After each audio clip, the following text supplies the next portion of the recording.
बिस्मिल्लाहिर्रहमानिर्रहीम। आज का हमारा जो टॉपिक है वो है transforming human resource at Novartis, HRIS। Basically Novartis एक हेल्थ केयर और फार्मास्यूटिकल फर्म है जो कि स्विट्ज़रलैंड में एग्जिस्ट करती है। नोवार्टिस का बेसिकली जो बैकग्राउंड है वो ये है कि ये इनका जो प्रोडक्ट्स हैं बेसिकली हेल्थ केयर से रिलेटेड है। 2002 के अंदर जो सेल्स थी इनकी वो थी ऑलमोस्ट 2.9 बिलियन US डॉलर्स थी। इनके दो मेन डिवीजन है जो कि नोवार्टिस फार्मास्यूटिकल है और नोवार्टिस कंज्यूमर हेल्थ है। 73,000 एम्प्लॉयज़ हैं ऑलमोस्ट 140 कंट्रीज़ के अंदर। और जो बेसिकली नोवार्टिस की जो मीनिंग है वो है न्यू स्किल्स। ठीक है, अब बात करते हैं ज़रा नोवार्टिस HR ऑर्गेनाइजेशन की। बेसिकली नोवार्टिस के 700 से अबव जो इनके डिस्ट्रीब्यूटेड एसोसिएट्स हैं ग्लोबली, जिसके अंदर इनके डिफरेंट फंक्शनलिटी परफॉर्म हो रही होती है। तो जो इनके कंपनसेशन और बेनिफिट्स हैं बेसिकली वो इस तरह से हैं कि इनका है एक high performance management system plus HR infrastructure है, और दूसरा ऑर्गेनाइजेशन एंड टैलेंट रिव्यू जिसे OTR प्रोसेस कहते हैं। ठीक है, तो ये दो पार्ट्स में ब्रेकअप है जिसकी फर्दर 4 कैटेगरीज है। इसके अलावा है the first action for result, FAR program है। नोवार्टिस लर्निंग प्रोग्राम है जिसमें फर्दर वो 10 प्रोग्राम्स आते हैं। और इसके अलावा वो कुछ और भी प्रोग्राम्स हैं जैसे MBA रिक्रूटमेंट है, आपका शेयर ऑप्शंस और ऑफ की एसोसिएट से मेंटोरिंग है वगैरह वगैरह। तो ये बेसिकली क्या कर रहे होते हैं, ये HR से रिलेटेड इनके कुछ टिपिकल फंक्शंस हैं। Note is strategic HR priorities.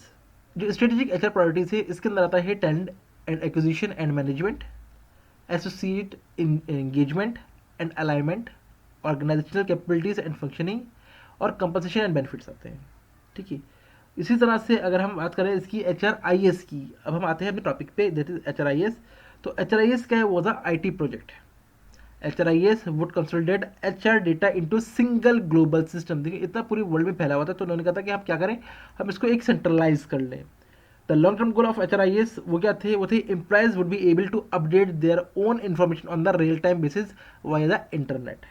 तो इन्होंने क्या किया, इन्होंने एम्प्लॉयज को अपनी इन्फॉर्मेशन खुद अपडेट करने के लिए इंटरनेट के थ्रू ये कर सकते हैं। इसी तरह से managers would be able to obtain global reports on HR activities based.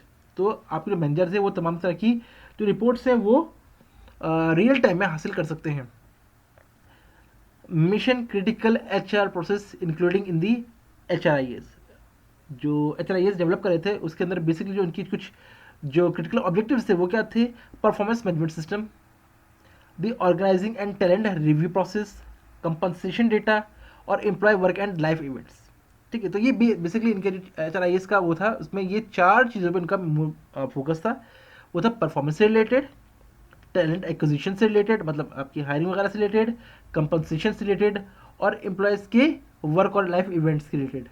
ठीक है, there were significant IT challenges associated with the implementation global HRIS। तो एक बड़ी ऑर्गेनाइजेशन है, एक कम्प्लीटली एंटायरली बहुत बड़ा चेंज लेके आ रही है।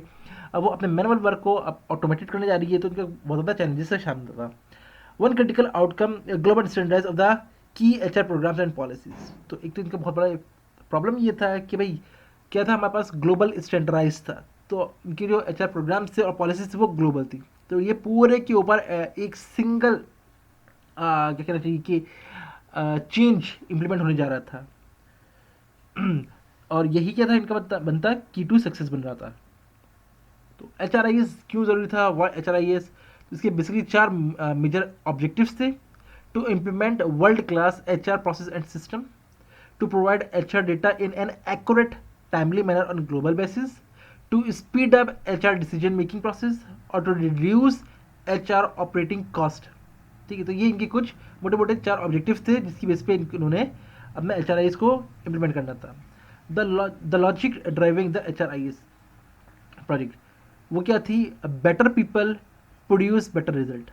तो इन्होंने क्या किया, उन्होंने कहा बेटरमेंट ऑफ हम जाना है, तो better people uses better result, produce better result. तो उन्होंने कहा भाई हम रिजल्ट भी बेहतर प्रोड्यूस होने करना है शुरू कर देंगे अगर हम ये यूज़ करना शुरू करें तो।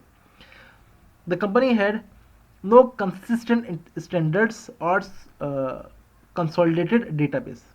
सबसे बड़ा प्रॉब्लम ये था कि इनके पास कोई स्टैंडर्ड ही नहीं थे और इनके पास एक कंसोलिडेटेड डेटाबेस नहीं था जिसमें तमाम का डेटा हो।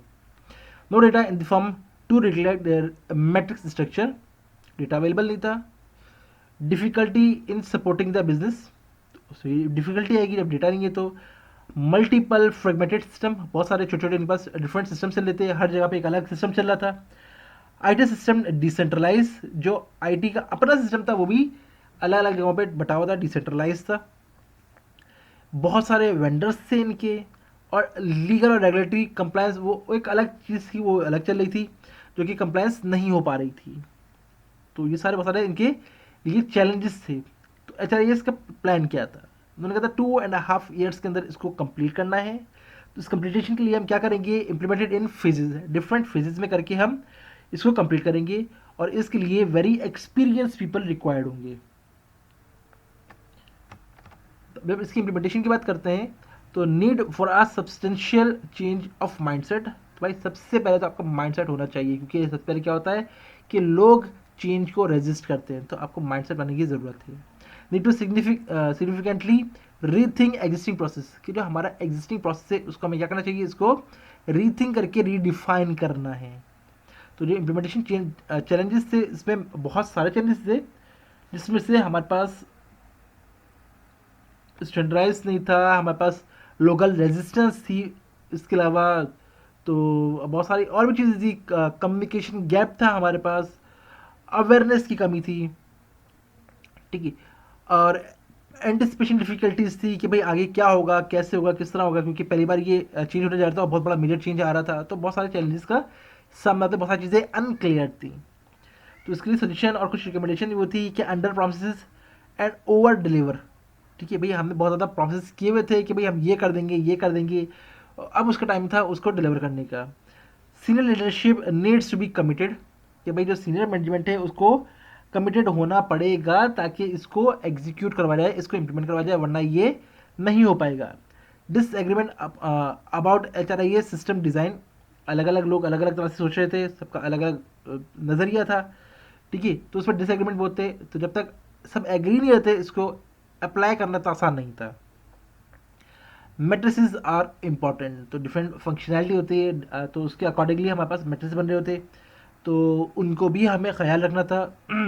और थिंक इन एडवांस, हमें आगे का रख के सोचना था, भाई आगे क्या करना है। देखिए हम कोई भी अपना बनाते हैं, सिस्टम बनाते हैं, तो हम करते ये हैं कि एग्जिस्टिंग के लिए नहीं बनाते हैं, हम फ्यूचर के लिए बनाते हैं कि आगे क्या क्या रिक्वायरमेंट्स आ सकती है, क्या क्या चेंजेस आ सकती हैं, हमें किस चीज़ के लिए इन फ्यूचर ज़रूरत पड़ेगी, तो हम उसको सोचते हुए ध्यान में रखते हुए फिर हम अडॉप्ट करते हैं।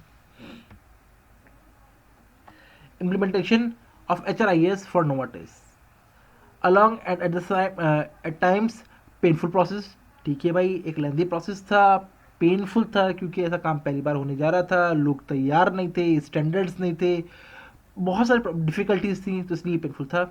अ major transformation of HR function within Novartis, बहुत मेजर चेंज थी, पूरे वर्ल्ड में फैला हुआ था, और डीसेंट्रलाइज को एक साथ सेंट्रलाइज कर रहे थे, प्रॉब्लम थी।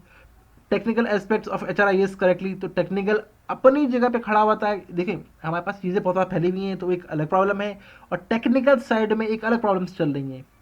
Fundamental transformation in the role of HR completely transfer हो रहा है, हमारे पास ट्रांसफॉर्मेशन हो रही है HR की। Important for the success of HR Novartis was unsure about many things, चीज़ें हमारे पास क्लियर नहीं थी, हम एंटिसिपेट करके चले थे भाई ऐसा होना चाहिए, ऐसा होगा, बट वे नॉट क्लियर। तो एंटिसिपेशन बहुत ज़्यादा थी, कमिटमेंट्स बहुत ज़्यादा थी, बट उस वक्त तक कोई चीज़ क्लियर नहीं है। What this transformation might involve, इसमें क्या क्या चीज़ें इन्वॉल्व होगी, चीज़ें फिर वही बात है, the people not the product will be greatly differentiation in for Novartis in the future. तो देखो प्रोडक्ट तो हमारी वही रहेंगी, मगर होगा क्या, HRIS यूज़ कर रहे हैं तो इसका इम्पैक्ट डायरेक्टली किस पे आएगा, लोगों पे आएगा, तो people would be affected, product पे इफेक्ट नहीं पड़ना, लोगों पे इफेक्ट करना है। अब focus on people and leadership development will be the critical to the success of the notice. अगर हम क्या करें, अगर हम लोगों पे फोकस करके चलें तो ये बहुत बड़ा सक्सेस हो सकता है, अगर हमने लोगों को इग्नोर कर दिया तो हम बिल्कुल फ्लिप जाएंगे, क्योंकि ये HRIS है किसके लिए, HR बेसिकली है क्या, ह्यूमन रिसोर्स तो है, तो अगर हमने ह्यूमन रिसोर्सेज को ही नेगलेक्ट कर दिया, ह्यूमंस को ही नेगलेक्ट कर दिया, तो फिर कुछ भी नहीं बचेगा। तो हमें इसको फोकस में रखते हुए फिर चलना है। HR needs to upgrade its capabilities for us to realize our goals.